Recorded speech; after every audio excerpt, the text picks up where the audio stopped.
The desert wind carried dust across the weathered planks of Jackson Thorne's porch, settling into the cracks like memories he couldn't shake loose. He sat in his rocking chair, the same one his father had made 40 years ago, watching the sun bleed orange across the New Mexico Territory sky. The whiskey in his glass caught the light, amber and warm. But it did nothing to thaw the cold that had settled in his chest 3 years past. 3 years since he'd buried his wife Martha and their daughter Emma on the hill behind the ranch house, victims of the cholera that swept through like the devil's own breath. Jackson was a man carved from the hard stone of this unforgiving land. His face bore the lines of 50, 2 years of sun and sorrow, his hands calloused from rope and leather, his eyes the color of storm clouds that hadn't seen rain in too long. The other ranchers in Red Creek gave him a wide berth now. They remembered the man he'd been before, the one who'd helped raise barns and broke horses with a gentle hand, who'd laughed deep and true at barn dances. But that man had died with his family, and what remained was something harder, something that kept to itself on the edge of town where the scrubland met the foothills. The knock came just as twilight was settling in, so soft he almost missed it beneath the wind's whisper. Jackson's hand went instinctively to the Colt revolver on the table beside him. Visitors meant trouble, and trouble was something he'd long since lost patience for. The second knock was more insistent, and he rose slowly, joints protesting, and moved to the door with the practiced silence of a man who'd lived through the Apache Wars. When he pulled open the heavy wooden door, his words died on his lips. Standing on his porch was a child, a little girl no more than 7 or 8 years old, thin as a willow branch and twice as fragile-looking. Her dress was little more than rags, patched and re-patched, stained with the dirt of long travel. Her feet were bare and bleeding, her dark hair tangled with burrs and dust. But it was her eyes that stopped him cold, eyes that were far too old for such a young face, eyes that held a depth of suffering that he recognized like looking in a mirror. The girl's mouth opened, her small hand gesturing desperately to it, then to her empty palms. No sound came out. She tried again, her thin chest heaving with effort, but still there was only silence.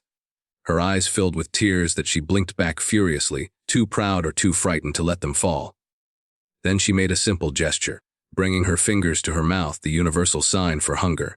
Jackson stood frozen in the doorway, his heart a stone in his chest. He should close the door. He should send her on her way. Getting involved meant complications, meant feeling things he'd locked away where they couldn't hurt him anymore.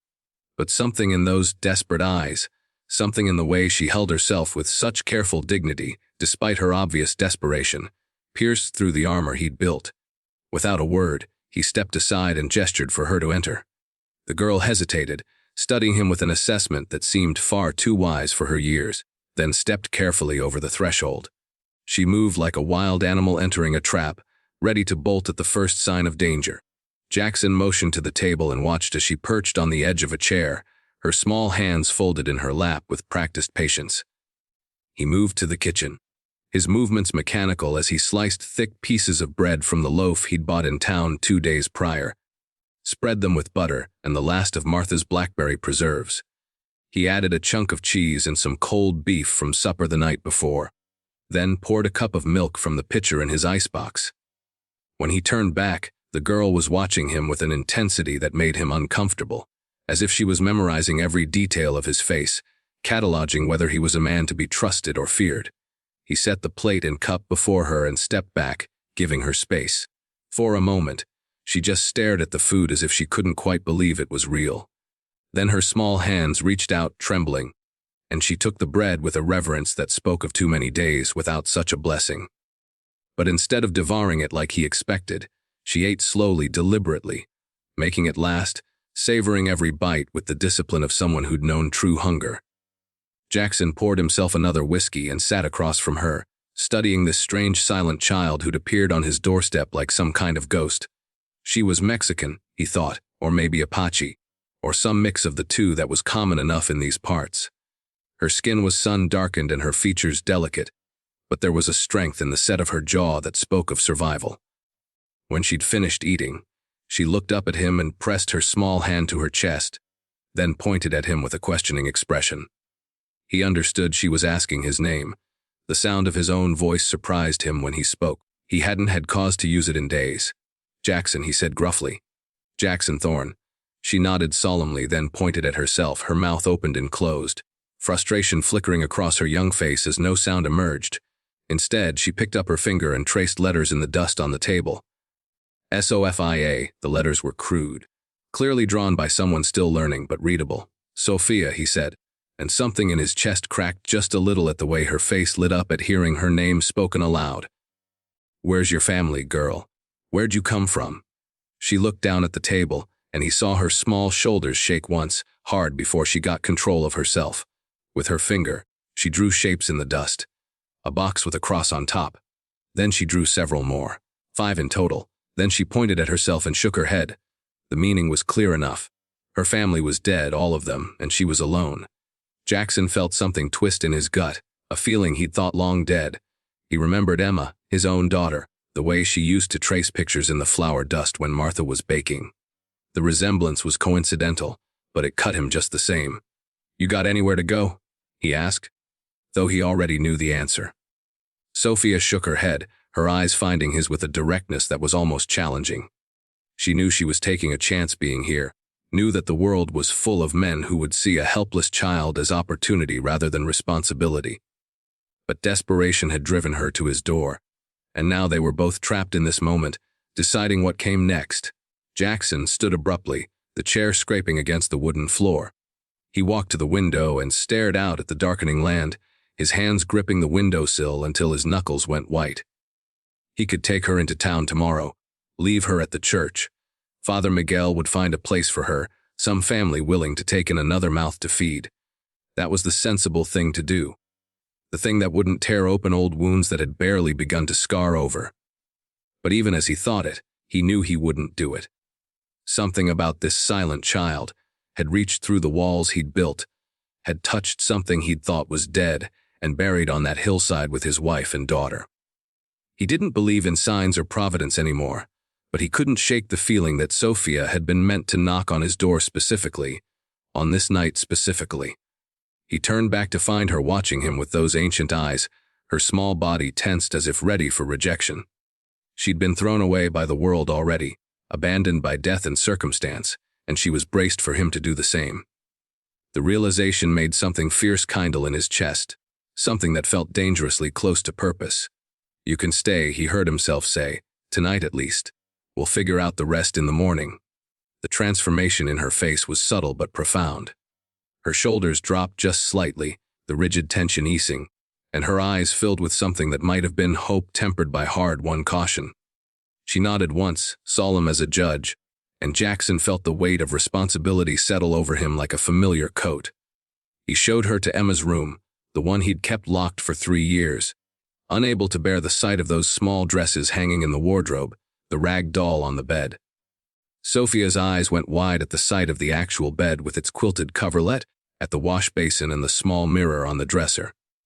She turned to him with a question in her eyes, and he nodded gruffly.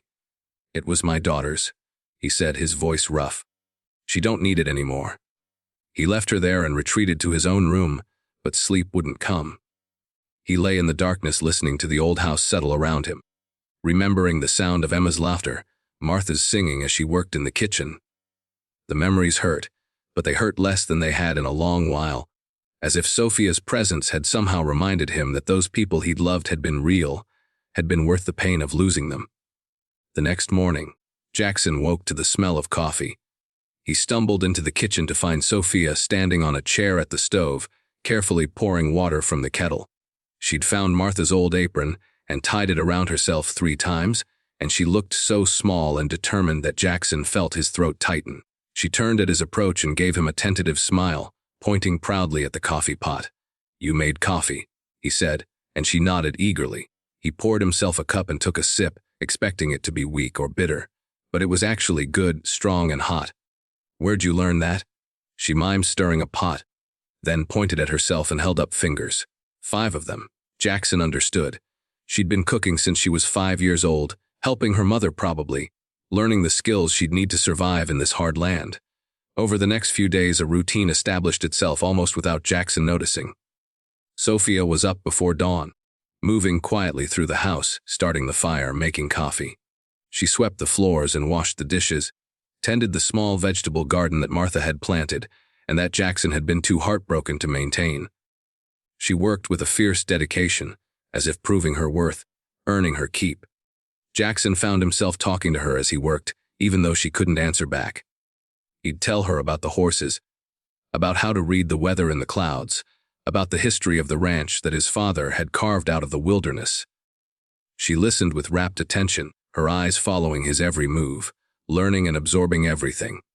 In the evenings after supper, he started teaching her to write properly. She knew some letters, but her education had clearly been sparse and interrupted.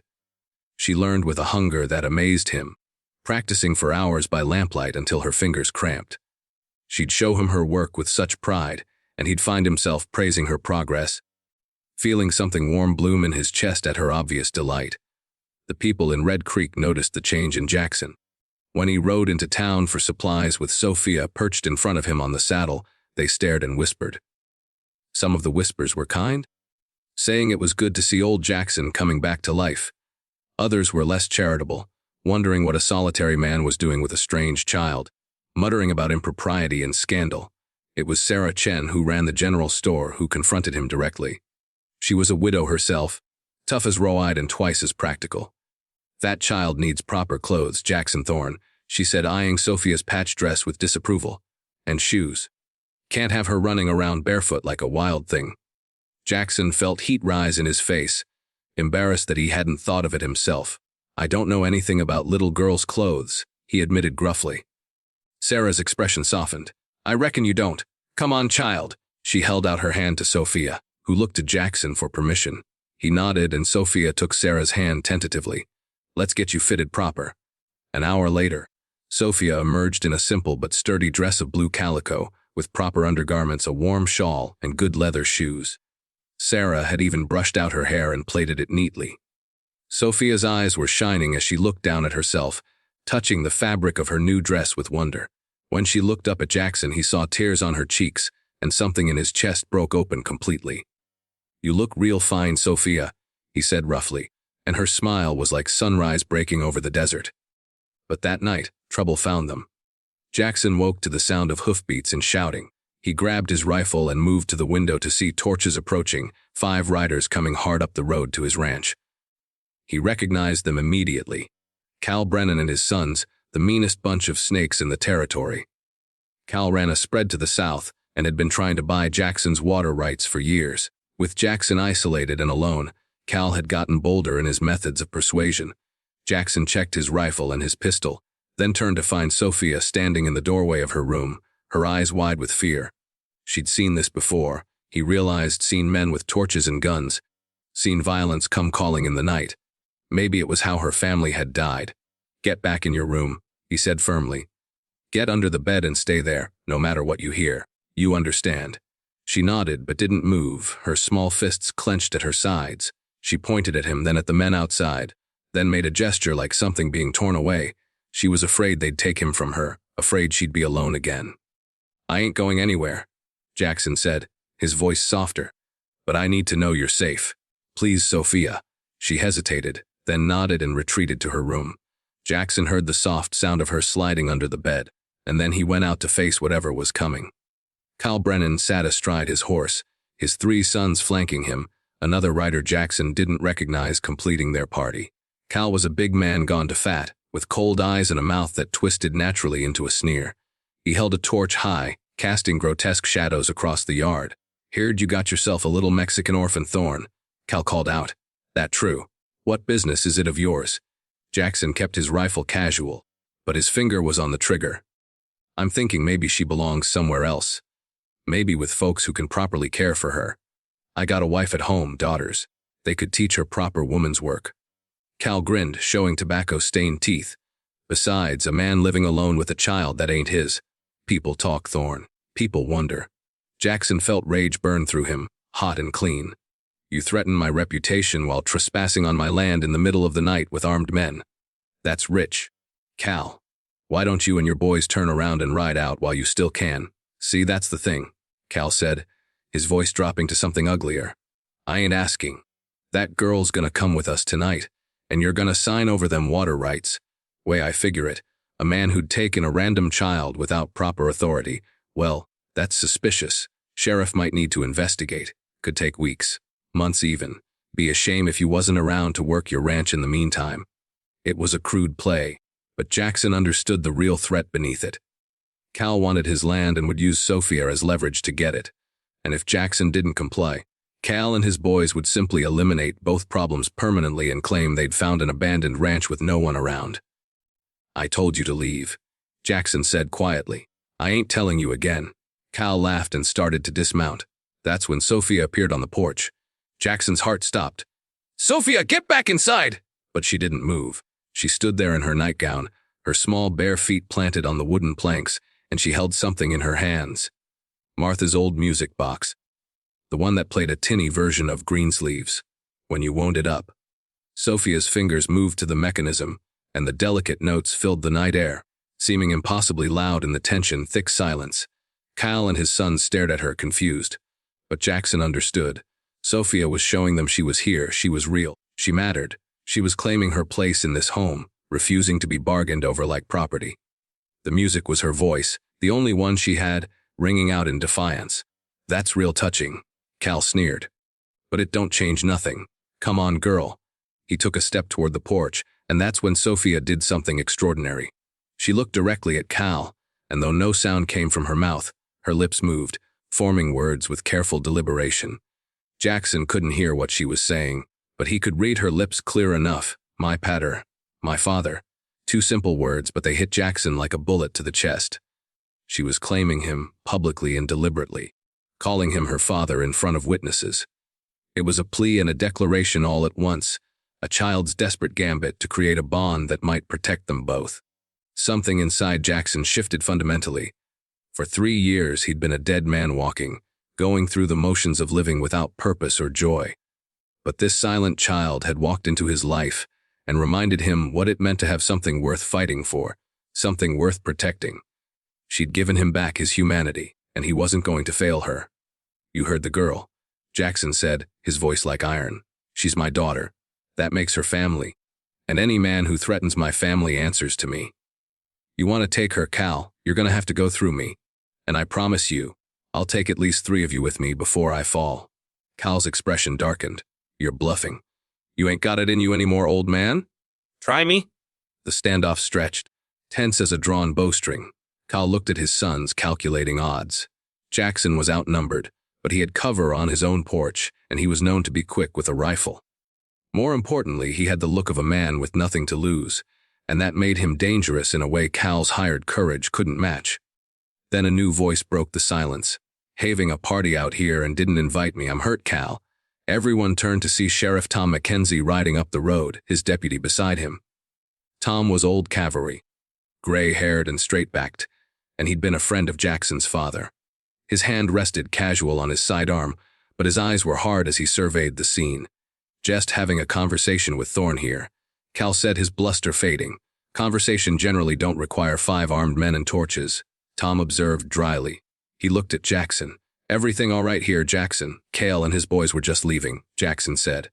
Tom nodded slowly. "That's real wise, because I'd hate to have to arrest anyone for trespassing, or threatening behavior, or attempting to interfere with a man's lawful guardianship of a child." "Guardianship," Cal sputtered. "He ain't got no legal right to that girl. Funny thing," Tom said, pulling a paper from his jacket. "I got this wire from the territorial judge just yesterday. Seems Jackson filed papers claiming guardianship of one Sophia Ramirez, orphaned by cholera outbreak down near Socorro. Judge approved it, pending my verification that the child was being properly cared for." Tom looked at Sophia, standing proud on the porch, clean and well-dressed and clearly devoted to the man behind her. "Looks proper to me. That make it legal, Cal. That make her his daughter in the eyes of the law." Jackson stared at the sheriff in shock. He'd filed no such papers. But Tom gave him the slightest wink, and Jackson understood. Sarah Chen had talked to the sheriff, and Tom had taken it upon himself to protect one of his own, even if it meant bending the truth a little, or maybe creating it out of whole cloth. Cal's face purpled with rage, but he was beaten and he knew it. "This ain't over, Thorne." "Yeah, it is," Jackson said quietly. "It's been over for a long time, Cal. You just didn't want to accept it. Now get off my land." Cal and his sons rode off, their torches disappearing into the darkness. Tom dismounted and walked over to Jackson, handing him the paper. Jackson saw it was indeed official, dated 2 weeks prior, though he knew it had probably been drawn up that very day. "I'll need you to come into town tomorrow and sign some proper documents," Tom said. "Make it all legal and official. But as far as I'm concerned, that's your daughter, Jackson. Anyone says different answers to me." "Tom, I don't know what to say." "Don't say nothing. Just be good to that little girl. She chose you for a reason." Tom looked at Sophia, who was watching them with wide eyes. "You take care of your pa, young lady. He's one of the good ones, even if he's forgotten it for a while." Sophia nodded solemnly, then ran down the steps and wrapped her arms around Jackson's waist, burying her face against his side. Jackson stood frozen for a moment, then slowly, carefully, put his hand on her head, feeling the warmth of her through her hair. She was trembling, but she held on tight, and Jackson felt something break loose inside him, something that had been frozen for 3 long years. After Tom left, Jackson carried Sophia back inside. She was exhausted, wrung out by fear and adrenaline, but she wouldn't let go of his hand.